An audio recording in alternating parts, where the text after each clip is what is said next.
Now, would a Labour landslide be bad for Britain? The Defence Secretary has issued a warning about just that when he spoke to Times Radio yesterday. We would argue that you don't want to have somebody receive a supermajority. And in this case, of course, the concern would be that if Keir Starmer were to go into number 10, it will either be Rishi Sunak or Keir Starmer. There's no other outcome to this election. And that power was in some way unchecked. It would be very bad news for people in this country. Now, he's not the only one that seems to be conceding a victory here, if that's what he was doing. The Daily Mail front page leads today with the headline, Tory wipeout risks one-party socialist state. Now, currently polling suggests that the Labour Party is on course for an even bigger landslide than with Tony Blair's victory in 1997.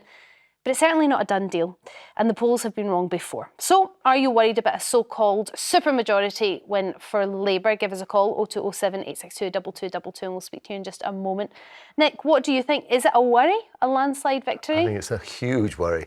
The unions will move in. You need a parliament, a government that's going to be checked.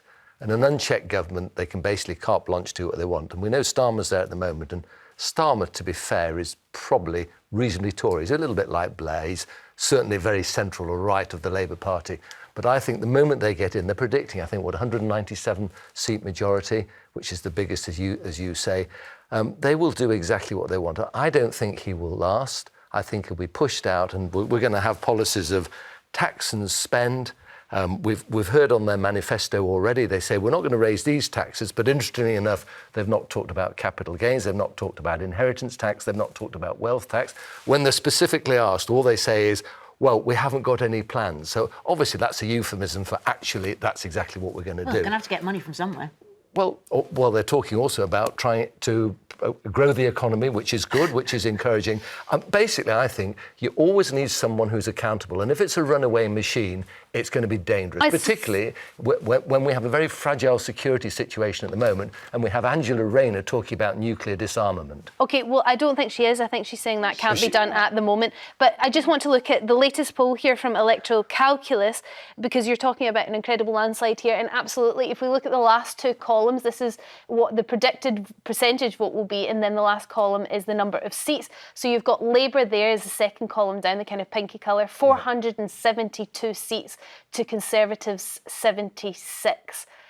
Now that is quite a landslide, Jemma, isn't it? Yeah. I just want to counter that by saying the Tories want to get their money from people on welfare. It's like, yeah, because they've got loads to spare.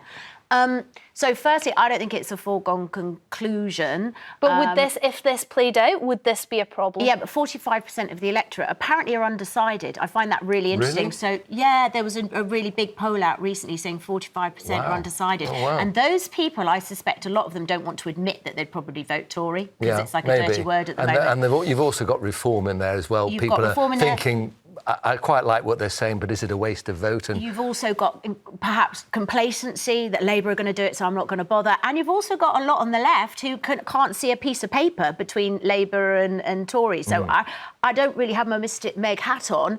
But if that was to come true, potentially it is a bit worrying for our democracy. But that said, is there any difference between a 30-seat majority, and a massive whopping majority? It sort of doesn't make... And, well, it's funny, the Tories were very fine when they had an 80-seat majority, and look how they squandered that, and how things can change. And they've done absolutely nothing with it apart from destruction, in my view. Do you not think the unions would move in if they had that sort of majority? It will become a very left-wing party rather than a central party. Yeah, lovely. But do you think that's what's going to happen? No. I think Keir Starmer, is very centrist. He is. And I think actually what's interesting for me is probably the Greens policies and Lib Dems policies. Some of them speak to me way more. I'll personally be voting tactically. I'm not affiliated to Labour particularly. I'm just desperate to see the end of this Tory reign, which I think has been a shameful slice of our history. Is there an argument, whether you agree with Labour's policies or not, it's actually quite beneficial to have a majority, even as dramatic as this one, because then you've got a party that can actually get things done. They can get things through, they can make the changes that are needed. When you're constantly trying to compromise, sometimes it just ends up as a mishmash mess. Look, if you look at both manifestos, there's not a huge amount of difference in real terms between them. They're pretty similar at the moment. And if they stick to the guns and it carries on as it currently exists, or as it appears, it's not going to make that much difference. They've both got a Herculean task to do because the country is so broken. So, there's so many things that need repairing.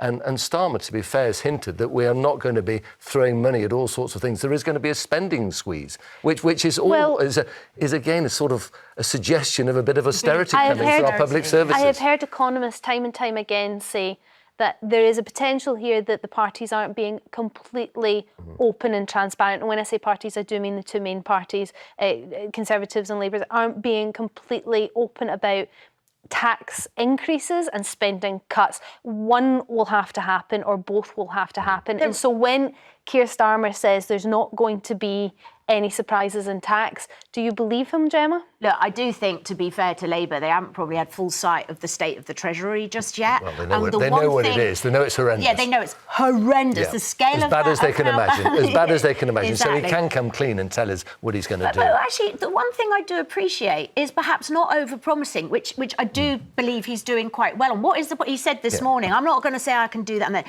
then I tell you what they won't be. I don't believe in my heart that they will be giving out contracts to their mates, making bets on this, doing Partygate, that kind of behaviour. I feel like we'll have a more responsible government, whatever that looks like. Is it ideal? No. But you know what as well? This country, you had a very progressive left option and it didn't get in.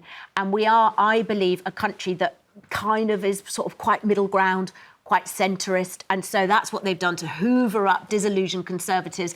According to the polls, that's working. So do you not think that the manifesto should become legally binding? Yes. And then we've got certainty about, actually, you say you're going to do it, that's it. Well, then There's we'd a binding have 40 contract. new hospitals, we'd exactly. have social care. Because we want it's quite certainty. a difficult thing to do when you don't have, as Jemma says, the full knowledge of everything that's going on and all of the finances. Well, maybe they should have disclosure. Maybe they should have sight of the books. Okay. And because at the end of the day, they're serving the electorate, and we're putting them in power. Yeah. And we're all concerned with what is the best for the country. This is a game. It's like a kitchen salesman. I'm not trying to be rude. We need to know how we move this country forward. So they should have disclosure. Let's see, there's the accounts. Now tell us what you're going to do. Well, in making it legally binding, I'm sure lots of people would really vote for that idea and think that's a brilliant idea, but life changes, you don't know what's coming down the track. We've had COVID and we've got the Ukraine war. When the Conservatives came into power, they had absolutely no idea we were going to be hit by a pandemic, and that just, what that would have thrown any calculations out the window. Look how much money Sunak gave away.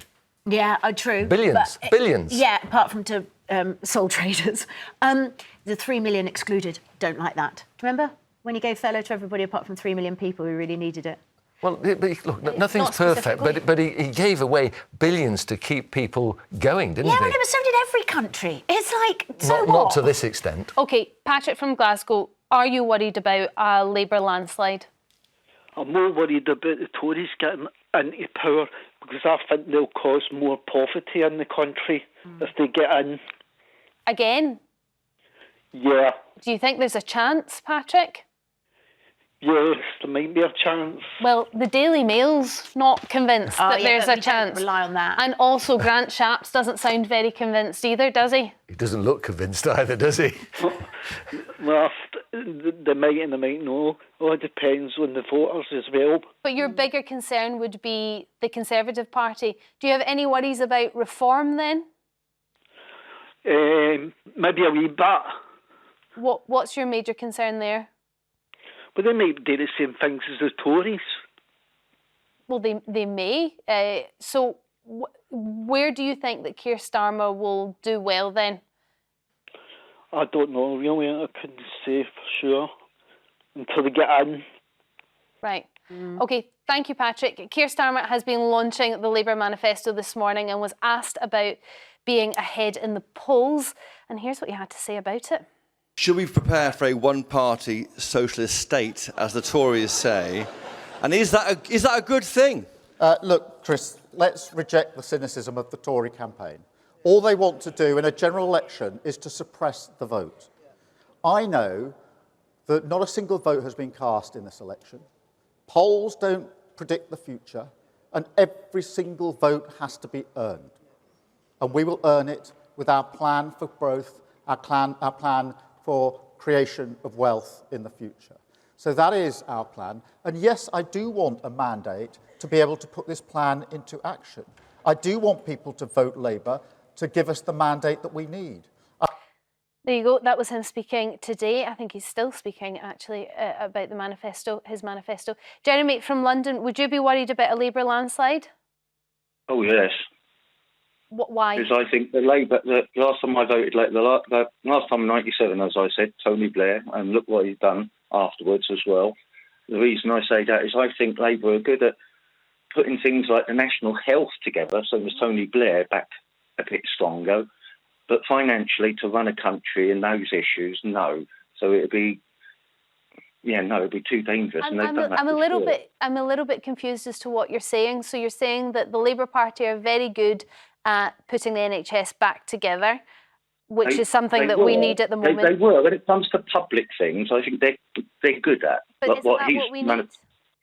Yes, but if we vote them in, then their other half of the real part of the life, and when you get into power, it doesn't seem to stand up. And the reason I don't know what you're getting at here, Jeremy. You're saying that they're good at dealing with the public services, but they're not good in power. I think, are you, Jeremy, suggesting that the Tories are going to be better at running the economy, but it's Labour that are better dealing with sort of the nationalised industries such as the NHS? Is that what you're suggesting?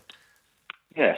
Can we just what you're saying, Jeremy, is you need the money that is going to be created by the growth that the Tories create, and that money can then be expended. Maybe there's a coalition here. Maybe there's an argument for coalition. A bit of a divide. I think Gemma's head's about to. Just please bust a myth that Labour, after the financial crash, there was about 800 billion debt. It's 2.7 trillion now. Why does everybody think that because we've had COVID and we've had a war. No, take even but just kind of adjust for that. We absolutely have. But even adjust for that, add in the black hole of Brexit, 40 billion a year, which nobody's talking about. People didn't. Brexit Everybody wasn't delivered feels as it should have been. Sunak put taxes up 15 times when he was Chancellor. Yes, he's trying to close that hole. Well hold done. on. But Jeremy, so you trust the Tories with the economy, even despite, let's say, Liz Truss's economic madness? Yes, I used to. That's why I'm saying I can't vote Labour, and I definitely ain't going to do my Tory vote again. And I'm disappointed, but I do think that, sometimes you should take both of these people and smack their heads together. So you are talking about a coalition, quite a violent one by the sounds of it, Jeremy. But you would like to see then some sort of coalition, some sort of discussion between Labour and Conservatives. Yes, and nobody should have that full amount of a landslide, because that's too much power in one. Well, proportional representation is what's required. We've got this ancient voting system, first past the post. It doesn't work. Belarus are the only other place that has it. And I really passionately believe in proportional representation. We probably mean more Reform Party reform in the House of Parliament, Greens in the House of Commons, Liberal Democrats, and that's what you would like to see. More Lib Dem, way more Green, I suspect. But people would be able to vote with their hearts. Would any business ever be done? Well, it would eventually. It might take longer to get things through. Hold on, you're arguing against yourself here, Nick. I wasn't suggesting the Greens are part of the coalition. I was talking about Tories and the Labour. Oh, I can't imagine anything worse. There's no chance of that. No, there isn't. I don't think. There isn't. But Jeremy, it would be a lovely idea. Thank you very much for your call. Dan on Twitter, we've got lots of social media messages here, so I'll just read a couple. Says, I'm sure that if the Conservatives were on course for a supermajority, he would still be voicing similar concerns. I don't know who you're referring to as he. Oh, Grant Shapps would still be voicing similar concerns. OK. Joseph on Facebook, it's a catch-22 right now. Doesn't matter who gets voted in with the issues that we're facing. I mean, is that true, Jemma? Do you think that's fair? I think Starmer, if he gets in, is why would you want the job? It's an absolute nightmare. But then somebody's got to tackle it, and they do seem ready for the task. You know, it is going to be Conservative or Labour, and I've personally had enough of the Tories to last me a lifetime. So you're just looking for change? Change, 100%. Somebody please come in and take over. And you can see the Conservatives are beat. They're out of puff. Yep. Do you think, just going back to Dan's message here on Twitter, I didn't understand it initially, but if we're talking about Grant Shapps would be voicing similar sort of concerns, even if they were on course, do we think actually there might be a sort of tactic involved in this? I mean, I don't know why I'm surprised that there might be tactics. Do you mean he's playing the underdog to such an extent? Yes, that Conservative voters, true blues, actually decide, OK, I'm annoyed with them, but you know, it would be better the devil you know. I think there could be some tactics in there. If Jemma is right and there is 45% of the electorate undecided, then it's up for grabs, isn't it? So you need to turn that 45% into the Tory camp for the Tories to get back in, and then they're in. Because and I suppose the biggest vote. I mean, look, you had Kinnock and John Major, didn't you? Do you remember on the soapbox? Yeah. I mean, I'm not suggesting that's as surprising as this will be, but it wasn't far off because everyone thought that Kinnock was in. He was celebrating in Sheffield. Do you remember? He was on his, and John Major was going around on his soapbox. It was in April, I remember, and the Tories got in, and it was like a massive surprise. So, because I suppose they're also quite worried, the Conservatives, that people that are disillusioned with them will go to Reform because that will only help. Reform, but either way, if they go Reform or Lib Dems, they probably would be more likely to go Reform, wouldn't they? Yeah. That would only benefit Labour, would it not? Yeah, definitely. There'll be it depends. If you're an old school Conservative with a small c, I suspect you go Lib Dem. No. But either way. Either way. Any vote not for Tories, if you're Tory, is a vote wasted. Why would you vote for them? No, because there are lots of people. I think Tories will do a better job. The amazing thing is, the only thing Sunak can cite is furlough out of 14 years. No, he's getting the economy going again. It's starting to grow. Things are starting to improve. Let's go back to the they're brilliant. They feel brilliant. Tony from West Yorkshire. What do you think? A Labour landslide, would it be dreadful for the country, or is it something that you are looking forward to? It'd be quite massive. As a Labour supporter, I must admit there's only one thing that worries me, and that is the fact that Labour, of course, are hand in hand with the unions.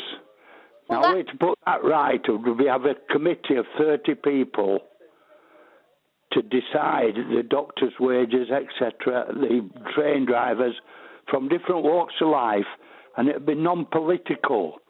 Let them decide on arbitration who comes forward and who doesn't, But Tony, at the moment, it's the unions who finance the Labour Party, and with a massive majority, that situation's going to become even more prevalent.